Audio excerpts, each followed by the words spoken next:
जय हिंद दोस्तों, बहुत बहुत स्वागत है हमारे YouTube चैनल पर। दोस्तों, फाइनेंशियल ईयर 23-24 असेसमेंट ईयर 24-25 की इनकम टैक्स की रिटर्न ITR आपने भर दी थी और वहां पर आपका कोई भी TDS एक्स्ट्रा कट गया था, आपने कोई भी self assessment tax advance tax ज़्यादा भर दिया था और इसके साथ में दोस्तों TCS होता है वो भी आपका एक्स्ट्रा कलेक्ट हो गया था और आपने ITR में उसको डिमांड किया था, मतलब आपने रिफंड मांगा था। और आपका रिफंड आया है, नहीं आया है, कब आया है, कैसे आएगा, कैसे नहीं आएगा, कैसे चेक करना है। दोस्तों, बहुत सारे क्वेश्चंस आपके इस वीडियो में क्लियर होने वाले हैं।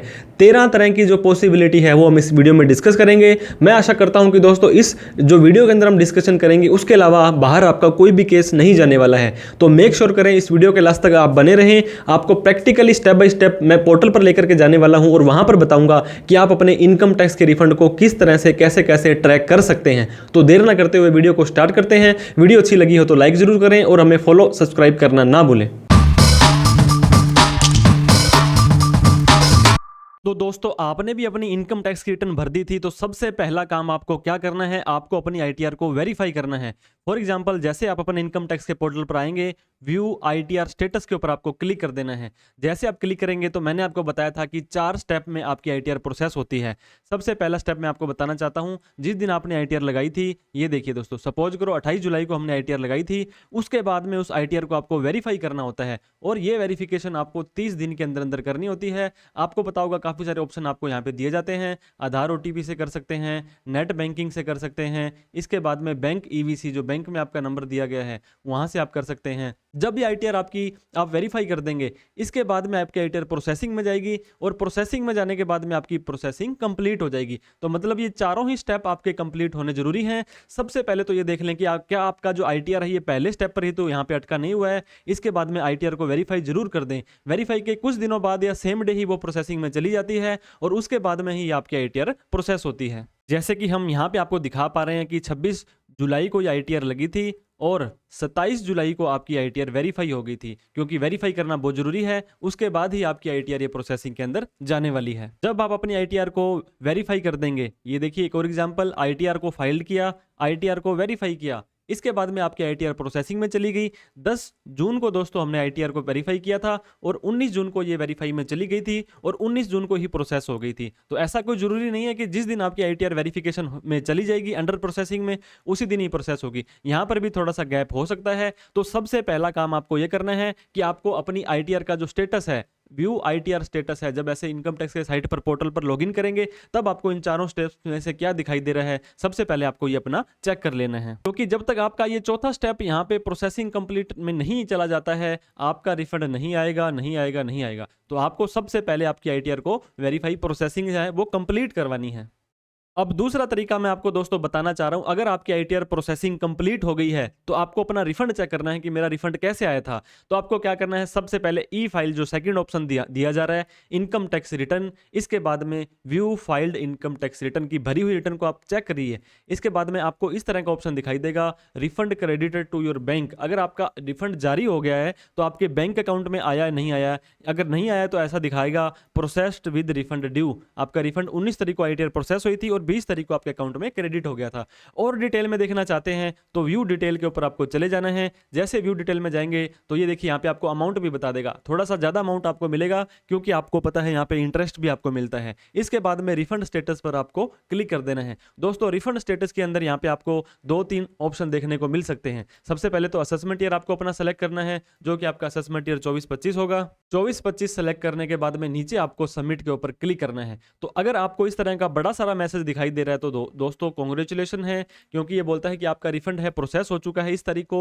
और यहाँ पे आपको अकाउंट के 4 डिजिट भी दिए जाएंगे कि इस अकाउंट में आपका आया है और आपको तारीख भी दी जाएगी दोस्तों, इस तारीख को आपके बैंक में आया है। इसके बाद में UTR नंबर भी दिया जाएगा कि अगर आपके अकाउंट में फिर भी नहीं आया है तो उस बैंक में जाकर के ये UTR नंबर उनको बताएं कि मेरा अकाउंट है, मैं अभी तक रिफंड क्यों नहीं आया है। एक ऑप्शन आपके पास दोस्तों ये हो जाएगा कि आपका रिफंड आ चुका है। जब अपने ITR का स्टेटस देखेंगे तो सबसे पहला ऑप्शन दोस्तों आपको क्या दिया जा सकता है कि जो आपका रिफंड है वो आपके बैंक अकाउंट में क्रेडिट कर दिया गया है। तो जब क्रेडिट हो जाएगा तो आपको वहां पे डेट भी बता देगा कि किस तारीख को हुआ है और किस अकाउंट नंबर में हुआ है और किस UTR नंबर से हुआ है, ये बता देगा। पहला ऑप्शन तो ये हो जाएगा दोस्तों। अगर आपका रिफंड नहीं आया तो दूसरा ऑप्शन क्या हो जाएगा, no record found. No record found का क्या मतलब है दोस्तों, अभी तक आपका रिफंड जारी हुआ ही नहीं है। तीसरा ऑप्शन आपको वहां पे क्या दिखाई दे सकता है, ये दिखाई देगा कि आपका जो रिफंड है डिटरमाइन हो चुका है। ये काफी सारे लोगों को प्रॉब्लम आती है, डिटरमाइन हो चुका है और yet to share with refund banker, कि आपका रिफंड तो डिटरमाइन हो चुका है, अभी अभी आपको बैंक को शेयर करना बाकी है। मतलब ये बोलता है कि इनकम टैक्स डिपार्टमेंट ने तो आपका जो है ओके कर दिया है। जब आपको पता होगा इनकम टैक्स डिपार्टमेंट के बाद में ये आपका जो रिफंड बैंकर एसबीआई के पास जाता है, फिर एसबीआई आपका चेक करता है कि बैंक अकाउंट वगैरह सही है, वैलिडेट है, तो आपका रिफंड क्रेडिट कर देता है। इस तरह से दोस्तों आपको नो रिकॉर्ड फाउंड भी आएगा, रिफंड क्रेडिट हो चुका है ये भी आ जाएगा, determine yet to share with bank भी आ जाएगा। इसके अलावा दोस्तों सेंट टू रिफंड बैंकर, जब ये डिटरमाइन हो जाएगा इसके बाद में आपको एक ऑप्शन ये आ सकता है सेंट टू रिफंड बैंकर, मतलब जो आपका बैंक था उसको भेज दिया गया है। सबसे पहला ऑप्शन तो ये होता है कि आपको रिकॉर्ड नोट फाउंड आएगा, फिर आपका डिटरमाइन होगा, फिर रिफंड बैंकर को सेंड किया जाएगा, उसके बाद में credited to your bank account आएगा। तो ये चार ऑप्शन आपके पास आ सकते हैं। इन चारों में से क्या ऑप्शन आपको दिखाई दे रहा है वो भी एक बार हमें कमेंट करके जरूर बताएं। इसके बाद में दोस्तों जो तीसरा काम आपको करना है, आपको अपना इंटीमेशन चेक करना है। अगर आपकी आईटीआर प्रोसेस हो चुकी है, ई फाइल इनकम टैक्स रिटर्न के अंदर व्यू फाइल रिटर्न में आप जाएंगे तो आपको, अगर यहाँ पे आपकी आईटीआर प्रोसेस हो रही है with refund due with demand due आ रहा है, तो यहाँ पे व्यू डिटेल के ऊपर आपको जाना है, डाउनलोड इंटीमेशन ऑर्डर करके आपको आएगा। इस पे जैसे आप क्लिक करेंगे तो आपका पासवर्ड आपसे पूछा जाएगा, तो 10 अक्षर का पैन नंबर और 8 अक्षर की आपकी डेट ऑफ बर्थ, मतलब 18 अक्षर का पासवर्ड आपका यहाँ पे डालना है। इसके बाद में सबमिट करेंगे तो इस तरह का दोस्तों आपको, अगर ग्रीन कलर में आ रहा है, मैं आपको पासवर्ड का बताना चाह रहा था, इंटीमेशन अगर आपको यहाँ पे इंटीमेशन आया है, ये इंटीमेशन आपको तीन तरह से आ सकता है। पहला जो अभी मैंने आपको बताया ये ग्रीन कलर के अंदर आया है, तो ये बहुत ही खुश करने वाला होता है, इसका मतलब होता है कि आपका रिफंड है वो हमने जारी कर दिया है। इसके बाद में अगर आपका इंटीमेशन ब्लू कलर में आया है, इसका मतलब ये होता है ना तो आपको हम रिफंड देंगे और ना ही आपकी कोई डिमांड हमने यहाँ पे निकाली है, तो ये चीज़ भी ज़्यादा टेंशन वाली नहीं होती है। अगर आपका दोस्तों रेड कलर के अंदर इंटीमेशन आ गया है तो ये होता है खतरे का डिमांड, इसका मतलब है आपको डिमांड आई है, आपको टैक्स पे करना पड़ेगा, या आपने आईटीआर है वो गलत फाइल कर दी है। तो आपको अपना इंटीमेशन जरूर चेक करना है ताकि इंटीमेशन के अकॉर्डिंग ही आप अपना आगे का डिसीजन है ले पाएं। इस इंटीमेशन को ध्यान से पढ़ना भी बहुत जरूरी है। यहाँ पे दो कॉलम आपको दिए जाएंगे कि टैक्स पेयर ने हमारे को क्या सूचना दी थी और हमने 143(1) में क्या माना है। तो अगर यहाँ पे ज्यादा फर्क नहीं होना चाहिए, ये जितना भी होगा आप ये देख सकते हैं, 14,640 का रिफंड हमने मांगा था, लेकिन 14,930 का 200-300 रुपए इन्होंने एक्स्ट्रा दे दिए हैं, वो इनकम टैक्स का रिफंड का इंटरेस्ट होता है। तो इंटीमेशन अगर आपको आ गया है तो आपको इस तरह से चेक कर लेना है। चौथा काम दोस्तों, आपको जो फोर्थ काम करना है, अगर आपका रिफंड नहीं आया तो ऊपर कितने सारे ऑप्शन दिए गए हैं, यहाँ पर आपको पेंडिंग एक्शन में आ जाना है। जैसे आप पेंडिंग एक्शन में जाएंगे और वर्क लिस्ट में आपको आ जाना है। वर्क लिस्ट में आने के बाद में फॉर योर एक्शन में आपको कुछ ना कुछ यहाँ पे ऑप्शन दिखाई दे रहा होगा। वो क्या दिखाई दे रहा होगा कि आपको यहाँ पे 1 महीने के अंदर अंदर आपको कंफर्म करना है, और इस तरह का आपको एक मैसेज भी आया होगा दोस्तों। इसमें इन्होंने लिखा है कि रिस्पॉन्स टू कन्फर्म और रिवाइज क्लेम ऑफ रिफंड। ये बोलता है कि आपने जो रिफंड मांगा है, कुछ ज़्यादा रिफंड मांग लिया आपने हमसे, तो रिस्पॉन्स करो कि आपने कन्फर्म किया है, एक्स्ट्रा डिडक्शन एग्जम्पशंस ली थी ये बिल्कुल सही है, या अपनी रिटर्न है वो रिवाइज कर दो क्योंकि आपने अपनी रिटर्न को पता नहीं कैसे भरा है। तो अगर आपको यहाँ पे भी वर्क लिस्ट में कोई ऑप्शन दिखाई दे रहा है, अगर हो सकता है दोस्तों आपने एक्स्ट्रा डिडक्शन आपकी फॉर्म 16 से ली हो, तो आपको सिर्फ कंफर्म करना है कि हाँ जी ये डिडक्शन मेरी जेन्युइन है, तो आप इसको कंफर्म कर दें। सेकंड ऑप्शन के अंदर अगर आपको कंफर्म नहीं करना है तो आप वहां पे उसको रिवाइज रिटर्न भी फाइल कर सकते हैं। इसके बाद में जो पांचवा काम आपको दोस्तों करना है, अगर आपका रिफंड नहीं आया तो 99% ये भी हो सकता है कि आपने जो अपनी आईटीआर भरी थी वो सही नहीं भरी थी और वो डिफेक्टिव हो गई है। तो फिर से आपको पेंडिंग एक्शन में जाना है। वर्क लिस्ट में आपने चेक कर लिया है, रिस्पॉन्स टू आउटस्टैंडिंग डिमांड का मतलब है कोई पुरानी डिमांड तो नहीं निकली हुई थी। ई प्रोसीडिंग पर आपको क्लिक कर देना है। तो ई प्रोसीडिंग पर अगर आप क्लिक करते हैं, आपको इस तरह का डिफेक्टिव नोटिस अंडर सेक्शन 139(1) में आया है।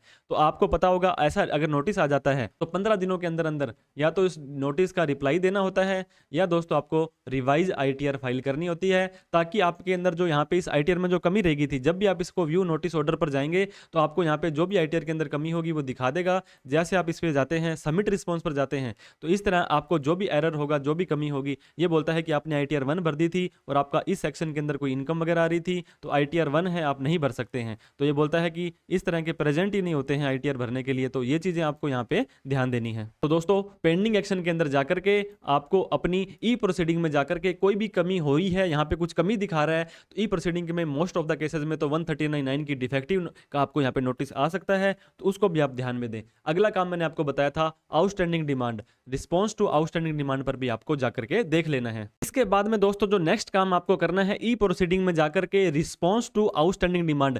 कई बार क्या होता है, पिछले किसी सालों में आपकी कोई इनकम टैक्स का नोटिस निकला होता है, वहाँ पे आपका टैक्स बन जाता है और आप उसको गौर नहीं करते हैं और इस साल का रिफंड आपका नहीं आता है। तो आप यहाँ पे जैसे क्लिक करेंगे लेटेस्ट 245(1) का नोटिस पे, तो आपको यहाँ पे एक नोटिस डाउनलोड हो जाएगा और इस तरह का रेड कलर में आपको यहाँ पे दिखाई देगा दोस्तों, जिसमें लिखा आएगा your refund is propose to be adjusted against outstanding demand, kindly response.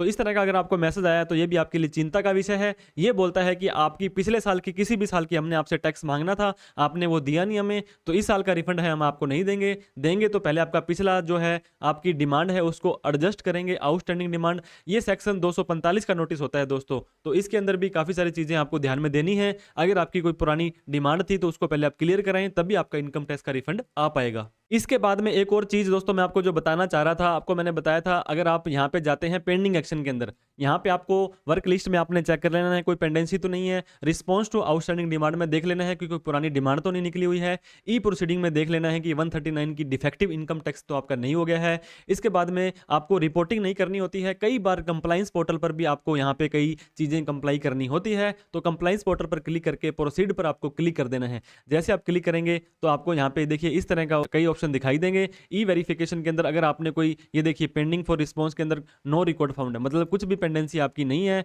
इसके बाद में ई कैंपेन के अंदर भी जाके जरूर देख लें कि कई बार आपका यहाँ पे स्टेटस आपसे पूछा जाता है कि आपने रिटर्न क्यों नहीं भरी थी।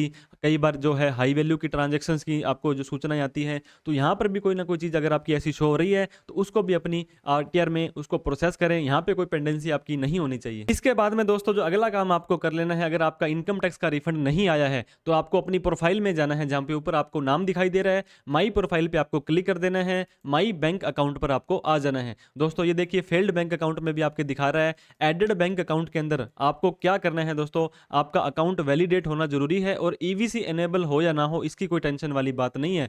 ईवीसी एनेबल का मतलब ये होता है जब आपको अपनी आईटीआर को वेरीफाई करना होता है तो इस वेरिफिकेशन को आप ईवीसी से भी कर सकते हैं, अगर आपका आधार ओटीपी नहीं आ रहा है तो इसमें कोई टेंशन वाली बात नहीं है। एलिजिबल फॉर रिफंड होना भी बहुत जरूरी है। इसके बाद में आपको ये जो नीचे दो ऑप्शन दिखाई दे रहे हैं कि मतलब ये ईवीसी के लिए होता है ये, और ये मतलब बैंक में आपके ये मोबाइल नंबर दिया है और इनकम टैक्स में भी यही दिया है। बैंक में ये मेल आईडी दी है और इनकम टैक्स में भी ये दी है। इतना काम आपको कर लेना है। इसके बाद में नॉमिनेट फॉर रिफंड, अगर मान लीजिए दोस्तों आपके 2-3 अकाउंट हैं, यहाँ पर 3 अकाउंट आ रहे हैं, तो आपको इस पे कम से कम एक बैंक अकाउंट पे ये नॉमिनेट करना जरूरी है कि मैं किस बैंक अकाउंट में अपना रिफंड मंगाना चाहता हूं। तो ये काम भी आपको जरूर ध्यान से कर लेना है कि आपका बैंक अकाउंट यहाँ पे एडेड है, एडेड की लिस्ट में आ रहा है, और ये आपका जो है नॉमिनेट फॉर रिफंड है और इसके बाद में एलिजिबल फॉर रिफंड है, तभी आपका रिफंड आपके बैंक अकाउंट में आ पाएगा। नहीं तो आपका बैंक जो रिफंड है वो फेल्ड हो सकता है। इसके बाद में एक बहुत ही इंपॉर्टेंट काम मैं दोस्तों आपको और बताना चाहता हूं। इनकम टैक्स की रिटर्न आपने भर दी थी, हो सकता है इनकम टैक्स की रिफंड आपने किसी से भरवाई हो। कई बार तो हम 300-300 रुपए वाली रिटर्न भी भरवाते हैं। तो इसके अंदर आपको ई फाइल के अंदर जाकर income tax return view file return में चले जाना है।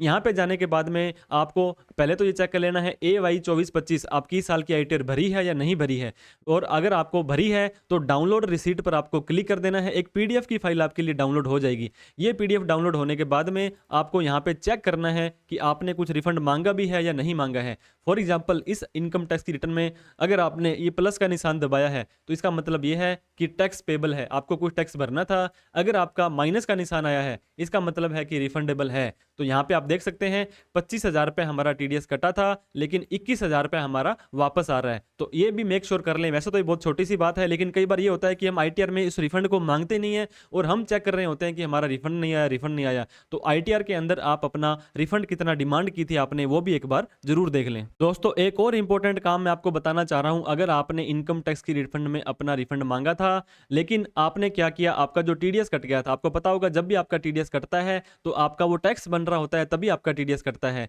लेकिन आप क्या करते हैं, पैनिक हो जाते हैं कि हमें तो फॉर्म 16 मिल गया है, ये फॉर्म 16 मिलने के बाद में जितना भी टीडीएस कटा था वो सारा का सारा मुझे वापस चाहिए है। वो तो आप पैनिक होकर के घबराते हैं, इधर उधर भागते हैं, ऑनलाइन देखते हैं, कोई व्यक्ति कहता है मैं 300 रुपये ले लूंगा और आपका सारा रिफंड मंगवा दूंगा। उसके अंदर वो क्या करता है, है, आपका होम लोन के अंदर आपकी 2 लाख की छूट ले लेता है और आपका होम लोन चल ही नहीं रहा है। इसके बाद में आपकी एटीसी के अंदर 1.5 लाख की छूट ले लेता है और हो सकता है एटीसी पूरा हो ही ना रहो। एटीडी के अंदर आपकी 50,000 रुपए की आपकी वो हेल्थ इंश्योरेंस ले लेता है और आपने हेल्थ इंश्योरेंस लिया ही नहीं होता है। इसके बाद में भी दोस्तों सेक्शन 10 के अंदर बहुत सारे अलाउंसेज और एग्जम्पशंस होती हैं, वो भी आपकी ले लेते हैं, लेकिन आपकी एलिजिबल ही नहीं होती है। ये होने के बाद आपकी आईटीआर सबमिट हो जाती है, आपकी आईटीआर ओके हो जाती है और आपका जो रिफंड होता है वो रिफंड भी आपका जारी कर दिया जाता है। और ये रिफंड मजे की बात देखिए दोस्तों, आपके बैंक अकाउंट में भी आ जाता है और आप खुश हो जाते हैं कि मेरा तो रिफंड आ गया, मैंने इनकम टैक्स डिपार्टमेंट को मूर्ख बना दिया। लेकिन इनकम टैक्स का सेक्शन 133(6) काफी खतरनाक सेक्शन है। इसके अंदर आपको पता होगा इन्होंने बहुत सारे ऐसे मैकेनिज्म बना रखे हैं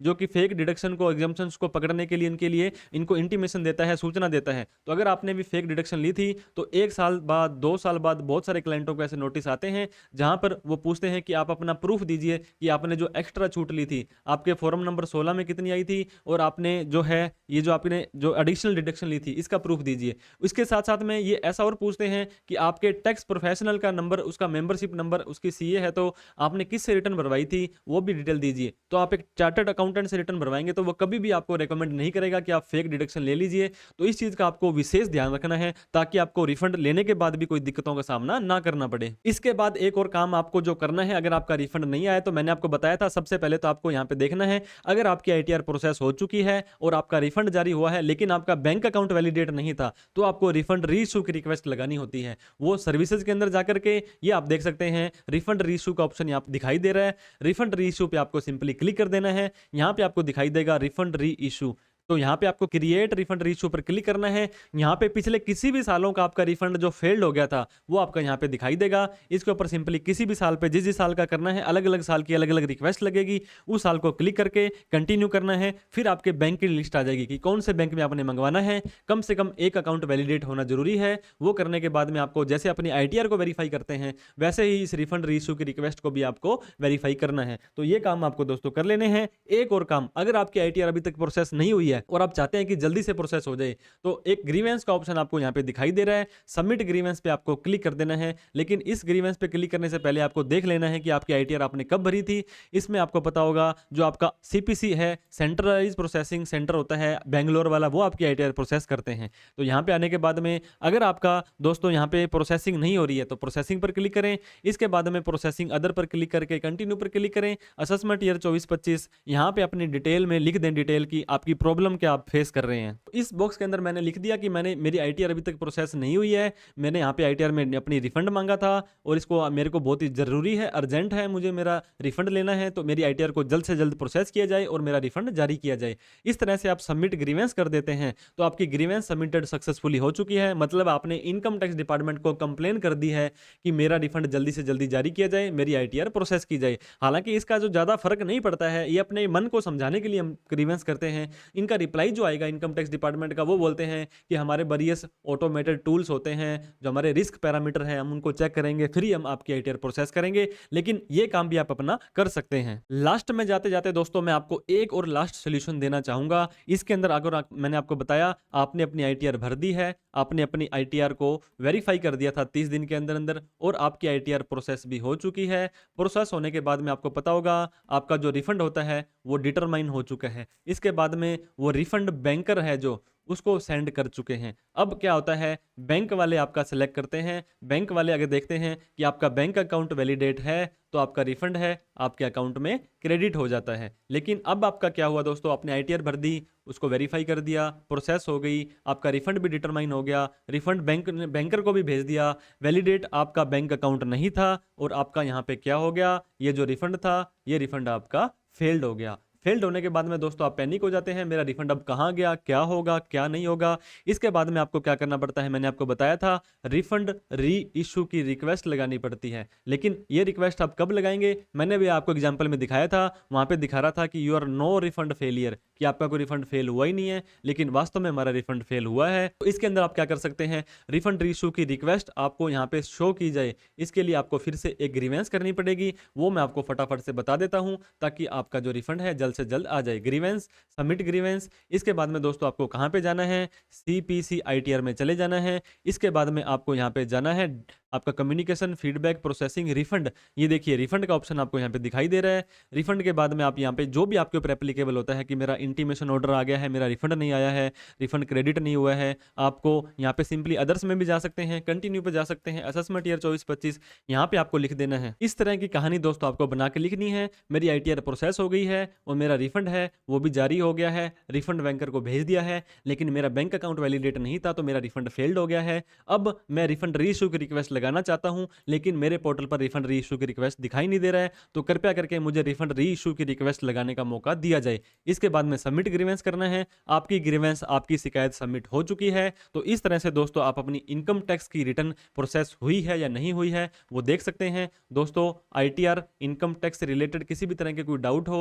रिफंड से रिलेटेड कोई आपको डाउट, क्वेरी, क्वेश्चन हो तो आप हमें कॉल, व्हाट्सअप, मैसेज, मेल कर सकते हैं। और भी कोई क्वेरी क्वेश्चन हो तो आप हमें कमेंट बॉक्स में पूछ सकते हैं। वीडियो देखने के लिए बहुत बहुत धन्यवाद। अगर आपकी आईटीआर प्रोसेस नहीं हुई है तो प्लीज थोड़ा सा वेट कर लें, थोड़ा सा वेट कर लें, क्योंकि इनकम टैक्स डिपार्टमेंट ने आईटीआर प्रोसेस करनी है। और भी कोई दोस्तों डाउट, क्वेरी, क्वेश्चन हो तो कमेंट करें। अभी तक हमें सब्सक्राइब नहीं किया है तो प्लीज सब्सक्राइब कर लें, क्योंकि इस तरह की इंफॉर्मेटिव वीडियो हम आपके लिए लाते रहते हैं। Thank you so much for watching this video.